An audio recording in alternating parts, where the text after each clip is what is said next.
नमस्कार दोस्तों, इस वीडियो में आपका स्वागत है। मैं हूं पत्रकार योगेंद्र योगी। दोस्तों, आप में से बहुत से लोगों ने अपने गली मोहल्ले में बंदर वाला तमाशा ज़रूर देखा होगा, जिसमें मदारी रामलाल नाम के बंदर और उसकी पत्नी रामकली नाम की बंदरिया के रूठने मनाने का खेल दिखाता है। इस खेल में किसी चीज़ की मांग को लेकर बंदरिया रूठ जाती है। मदारी डुगडुगी बजाते हुए बंदर से कहता है कि बंदरिया को मना ले। बंदर सिर हिलाकर मनाने से इनकार कर देता है। बीच बीच में गुलाटी भी खाता है। दर्शकों को यह खेल खूब हंसाता है। बंदर बंदरिया के रूठने मनाने का खेल देश की संसद में भी चल रहा है। विपक्ष रूठा हुआ है, सरकार उसे मना नहीं रही।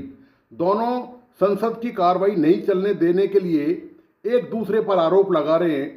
देश की जनता यह सारा तमाशा देख रही है और अपना सिर धुन रही है। इसके अलावा जनता कर भी क्या सकती है? आपके खून पसीने की गाड़ी कमाई से जो टैक्स सरकार को दिया जाता है, उसी से आपके चुने हुए सांसद संसद में ऐसा तमाशा करते हैं। जिन सांसदों का काम होता है कि संसद में आपकी दुख तकलीफ के मुद्दे उठाकर उनको दूर कराने का प्रयास करें, वे आपकी कमाई को हवा में उड़ा देते हैं। हंगामे के कारण सदन की कार्रवाई स्थगित की जाती है या पूरे दिन के लिए स्थगित की जाती है। सदन की कार्रवाई नहीं चलने देने के लिए सत्ता पक्ष और विपक्ष इसके लिए एक दूसरे को जिम्मेदार ठहराते हैं। मजेदार बात यह है कि दोनों पक्ष जनता की दुहाई देते हुए ऐसा करते हैं। ऐसा करने का अंजाम जनता आखिरकार अपनी पैबंद लगी जेब से चुकाती है। मानसून सत्र 2026 की शुरुआत के 4 दिन संसद की कार्रवाई नहीं चली और 5वें दिन शुक्रवार को भी सुबह शुरू होते ही संसद की कार्रवाई स्थगित कर दी गई। फिर लोकसभा की कार्रवाई 12 बजे से शुरू हुई और विपक्ष के हंगामे के बीच सोमवार तक स्थगित कर दी गई। वहीं राज्यसभा की कार्रवाई 2 बजे तक के लिए स्थगित कर दी गई। संसद की कार्रवाई एक दिन के लिए अगर स्थगित होती है तो इसके पीछे 9 करोड़ रुपए का घाटा होता है।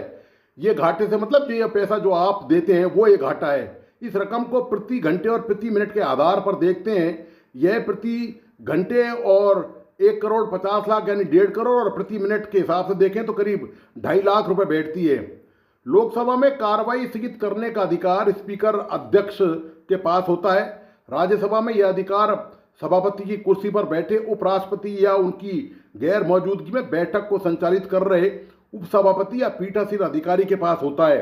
संसद की कार्रवाई स्थगित होने का मतलब है कि सदन की बैठक को कुछ समय के लिए या पूरे दिन के लिए रोक दिया जाए। सदन में व्यवस्था बनाए रखना चुनौतीपूर्ण होने पर वे अधिकार का प्रयोग कर सकते हैं। इस हिसाब से देखा जाए तो मानसून सत्र के पिछले 4 दिनों में 36 करोड़ का नुकसान हो चुका है और 5वें दिन की शुरुआती कार्रवाई स्थगित चल रही है। इसमें प्रश्नकाल से लेकर सामान्य विधायी कामकाज तक प्रभावित हुआ है। अगर साल 2014 से साल 2024 के आंकड़ों पर गौर करें तो बार बार सदन के स्थगित होने की वजह से सरकारी तिजोरी का यानी कि आपका करीब 3,300 करोड़ यानी कि 3,300 करोड़ रुपया पूरी तरह से बर्बाद हो चुका है। संसद के इस तरह बार बार ठप होने पर न सिर्फ जरूरी काम रुकते हैं बल्कि लोगों की जेब से उनकी गाड़ी कमाई जाती है।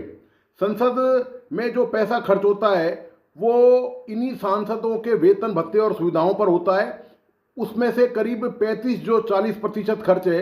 ये जो 3,300 करोड़ रुपए जो खर्च हुए हैं, इनमें से 35 से 40% इनकी सांसदों की वेतन भत्ते और सुविधाओं पर होता है और करीब 25 से 30% खर्च संसद सचिवालय के हजारों कर्मचारियों पर होता है। करीब 20% खर्च संसद की हाईटेक व्यवस्थाओं पर होता है, जिसमें बिजली, पानी, संसद टीवी की live broadcasting, high and recording system, ये तमाम चीज़ें इनके लिए होता है। 10 से 15% तक खर्च संसद की सुरक्षा व्यवस्था पर होता है।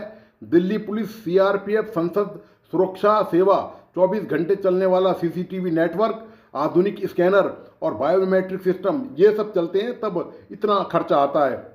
सवाल यह है कि क्या विपक्ष जानबूझकर हंगामा करता है? लोकतंत्र में विपक्ष का काम सरकार से जवाब मांगना भी होता है। कई बार विपक्ष की तरफ से चर्चा की मांग की जाती है, जांच की मांग की जाती है, मंत्री का बयान मांगा जाता है, प्रधानमंत्री का बयान मांगा जाता है, गृह मंत्री का बयान मांगा जाता है। इसी बात को लेकर गतिरोध पैदा हो जाता है। सत्ता पक्ष इस बात से इनकार करता है कि गृह मंत्री या प्रधानमंत्री बयान नहीं देंगे और संबंधित मंत्री बयान देगा। इस बात पर कई बार टकराव संसद में हो चुका है, पूर्व में भी लगातार कई बार हो चुका है प्रधानमंत्री के बयान की मांग को लेकर, और ऐसे मुद्दों पर ही संसद में गतिरोध हो जाता है, जिससे संसद की कार्रवाई को स्थगित करना पड़ता है। वहीं दूसरी ओर सरकार का कहना होता है कि चर्चा नियमों के अनुसार होनी चाहिए और बाधा होने से जनता का काम रुकता है, इसलिए हर मामले को राजनीतिक परिस्थितियों के संदर्भ में देखना चाहिए। जबकि विपक्ष ये आरोप लगाता है कि सरकार जानबूझकर सदन को स्थगित कराना चाहती है ताकि जवाबदेही से बच सके। तो सत्ता पक्ष और विपक्ष के ये जो सांसद संसद में करते हैं, ये सब जनता की भलाई के नाम पर करते हैं। मतलब जनता चाहती है कि अपनी गाड़ी कमाई से टैक्स दे और फिर ये सब हंगामा करके उसे बर्बाद कर दें। दरअसल चाकू खरबूजे पे गिरे या खरबूजा चाकू पर, कटना तो खरबूजे को ही है। वह खरबूजा कोई और नहीं बल्कि इस देश का आम नागरिक है। वर्षों से ठगाता, कटता, लुटता, पिटता आ रहा है अपनी भलाई के नाम पर।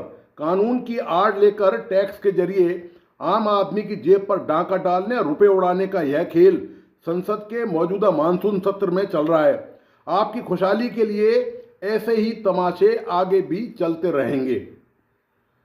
तो दोस्तों, आपको आज का विश्लेषण कैसा लगा? प्लीज़ अपने लाइक एंड कमेंट के साथ बताइए। इस वीडियो को अपने दोस्तों और परिजनों को जरूर शेयर करें।